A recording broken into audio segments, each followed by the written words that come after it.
ዲቃላ ከኢትዮጵያ ከወጣው 30 ዓመታትን አስቆጥሬያለሁ። በዚህ 30 ዓመት ውስጥ አንዴም ቢሆን ወደ ኢትዮጵያ አልተመለስኩም። ለምን እንዳትሉኝ መመለስ አልፈልግም። ታዲያ ዛሬ ይህን ታሪኬን ላካፍላችሁ የወደድኩት ከእኔ ታሪክ ከተማራችሁበት ብዬ ነው። ዛሬ በልጅነቴ ከልጅነት ፍቅረኛዬ ማርገዜን ሲያውቅ ከከዳኝ ፍቅረኛዬ የወለድኩትን ልጅ ዳርኩት። እናም ልጄን የወለድኩት ኢትዮጵያ ውስጥ ነው። ለጊዜው መለያ ቦታ ይለፋችሁ። የስደቴ ምክንያት ልጄ ነበር። በ18 ዓመቴ ነበር የወለድኩት። በሰፈር መንደሩ የትዬ ከሌ ልጅ ዲቃላ መጣችባት እየተባልኩ የሰፈሩ ቡና መጠጫ ነበርኩ። ደረስኩ ብላ ላስቸገረች ሴት ምክር ሲለገስ ዋ እንደ ትዬ ከሌ ልጅ ዲቃላ እንዳታመጪ፣ የቤተሰብሽን አንገት ማስደፊያ እንዳትሆኝ እየተባለ ልጅ የወለድኩ ሳይሆን ሌላ ተአምር የወለድኩ አስመሰሉት።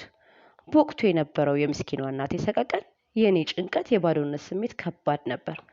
አሁንም ድረስ ለመግለጽ የሚከብድ ከባድ ስሜት፣ ከባድ ህመም። የሚገርመው ክርስትና እንኳን ሳስነሳ በሰቀቀን ነበር። ድግስ የሚባል ታሪክ አልነበረም። የልጄ አባትና እንደዛ በትንሿ ንጹህ ልብ ያፈቀርኩት ሰውም ደብዛው ጠፋ። ቤተሰቦቼን ከባድ ውርደት ውስጥ ከተትኳቸው። ታላላቅ ወንድሞቼማ አራስ መሆኔ እንጂ ቀን በቀን ቢደበድቡኝ ደስታ ባላቸው ነበር። ጊዜው እያለፈ ልጄን በእግሩ መራመድ ጀመረ። ከሰፈር ልጆች ጋርም ተቀላቅሎ መጫወት ሲጀምር ልጄን በስሙ ፋንታ ዲቃላ እያሉ ያሳቅቁብኝ ጀመር። ይወለድ እንጂ ልጅማ ያድጋል አዋራጅ እያሉ አሁንም የሰፈሩ ቡና መጠጫ መሆን ያልቀረም። ካለዕድሜ በሰቀቀን ማቀኩ። ቤተሰቦቼን ክብራቸውን ስላሳጣዋቸው ለእኔም ለልጄም ያን ያህል ፍቅር አልነበራቸውም። ታዲያ በዚህ ሁሉ ቀውስ ሆኜ ለመሰደድ ወሰንኩ። ከዛም ልጄን ለመውሰድ አሰብኩና ማፈላለግ ጀመርኩ። ከብዙ ድካም በኋላ በአንድ ሩቅ ሰፈር ባለ አንድ ደላላ አማካኝነት ወደ አረብ ሀገር ሳውዲ አረቢያ በሰው ቤት ሰራተኝነት ተገኘልኝ። ከፓስፖርቱ ጀምሮ ሁሉንም ነገር በሚስጥር ነበር ያደረኩት። ከብዙ ጥበቃ በኋላ ቪዛዬ መጣ፣ ቲኬቴም ተቆረጠ። መቼም በዚህ መሃል ገንዘብስ እንዳትሉኝ። ደላላውን ለምኜ የአንድ ወር ደሞዜን እንደምልክ አሳምኘው ያለሁበትን ችግር ነግሬው ስለነበር ተባበረኝ። መቼም ደግ ሰው አይጥፋ። ስለ መልካምነቱ አሁንም ድረስ አመሰግነዋለሁ። እናም በረራዬ ለቀጣይ ሳምንት ቅዳሜ ከሰዓት ነው። ስለዚህ ልጄን እንዳይበድሉብኝ ቤተሰቦቼን በይቅርታና በፍቅር ልሰናበት ወስኜ ወደ ቤት ያመራሁ። ቤቴ ስደርስ ሁሉም ቲቪ ላይ አፍጦ ጉድ እያሉ እየተደነቁ ያያሉ። ምንድን ነው ብዬ የልጄን የተቀዳደለ ልብስ በጃኬቴ እየሸፈንኩ አብሬው ማየት ጀመርኩ። መምጣቴን አይደለም መኖሬንም ከቁብ መቁጠር ካቆሙ ይኸው ዓመታትን አለፈ። ዜናውን አዳመጥኩት። ኤችአይቪ የሚባል አዲስ በሽታ እንደመጣና ይህን በሽታ የሚተላለፈው በግብረ ስጋ ግንኙነት መሆኑን ይዘግባል። ልጄን ይዤ እኔና ልጄ ወደምንተኛበት ክፍል ገባሁ።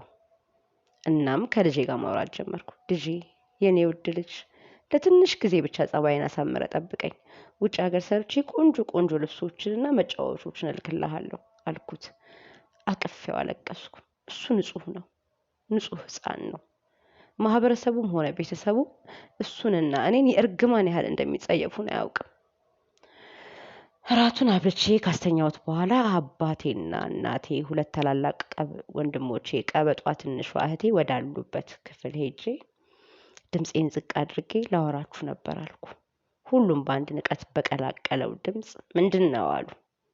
በመሀል የቤታችን ታላቅ ልጅ ብቻ እንደለመድሽው የትም ተንዘላዝለሽ ድጋሚ ያረገዝኩ እንዳቲ።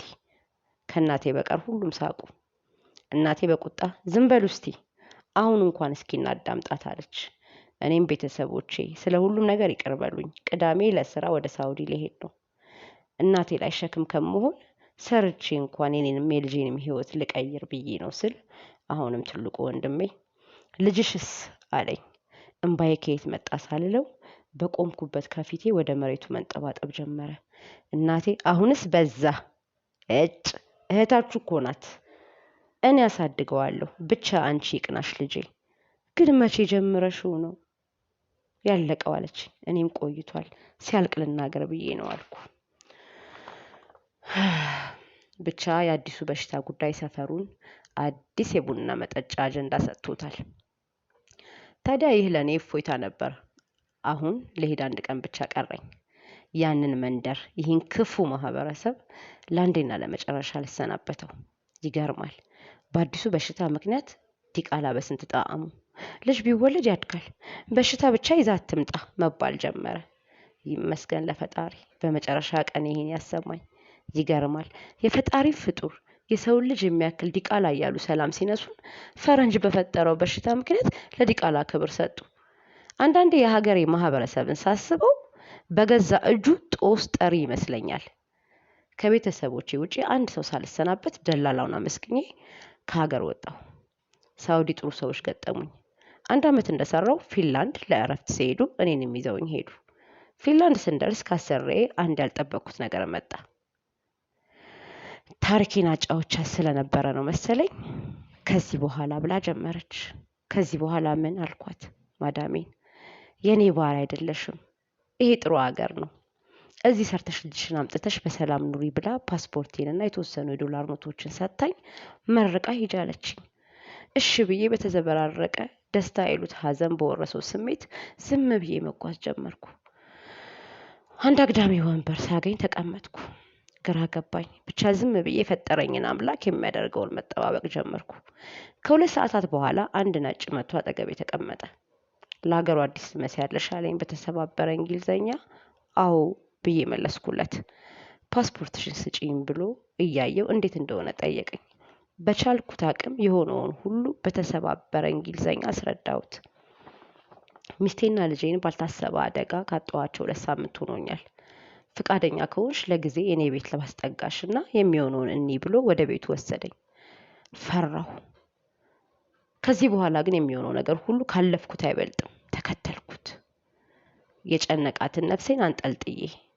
ከዚህ ቀን ጀምሮ የኔ ጥሩ ህይወት ተጀመረ።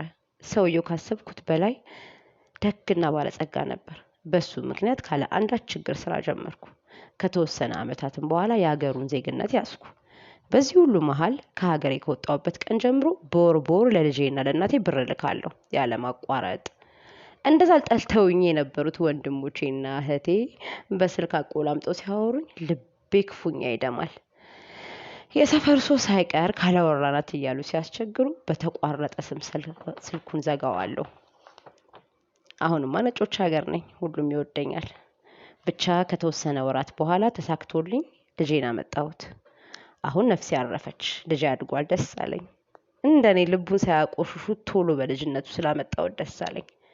እንደ ሀገሩ ትምህርት ቤት አስገባሁት። በቃ ለኔ የእውነት ኑሮ ተጀመረ። አይገርምም? የፈጣሪ ስራ ይክሳል እኮ። ልጄም እኔም በደስታና በፍቅር ለዚህ ቀን በቃን። አድጎ ተመርቆ ስራ ይዞ ዛሬ ሰርጉ ነው። ከቤተሰቦቼ እናቴን ብቻ ነበር የተገኘችው። እሷኑ ነበር በየአመቱ ደጋግሜ ያመጣኋት። አዎ እሷ ነበረች ሰቀቀኔን የተካፈለችኝ፣ ችግሬን የተረዳችኝ እናቴ ብቻ። አሁን ዘመኑ ሰልጥኗል። እኔም በምኖርበት ሀገር ባለ ሀብት ሆኛለሁ። ታዲያ የሰርጉን ሁኔታ ለሰፈሩ ሰው እየደወለች በቪዲዮ ታሳያቸዋለች። እኔ እንደሆነ ከእናቴ ውጪ ማንንም አላወራም። አትፍረዱብኝ። ወንድም እህቶቼን እንኳን ማምጣት እየቻልኩኝ አልችልም እያልኩ ነበር መተው። ፍላጎቱም የለኝም። ልጄን ካመጣሁ በኋላ ሁሉንም ዘግቼ እናቴን ብቻ ነበር ማወራው። አባቴ ሲሞት እንኳን ለቀብርም ሆነ ለለቅሶ መገኘት ለኔ ሌላ ሞት ነበር።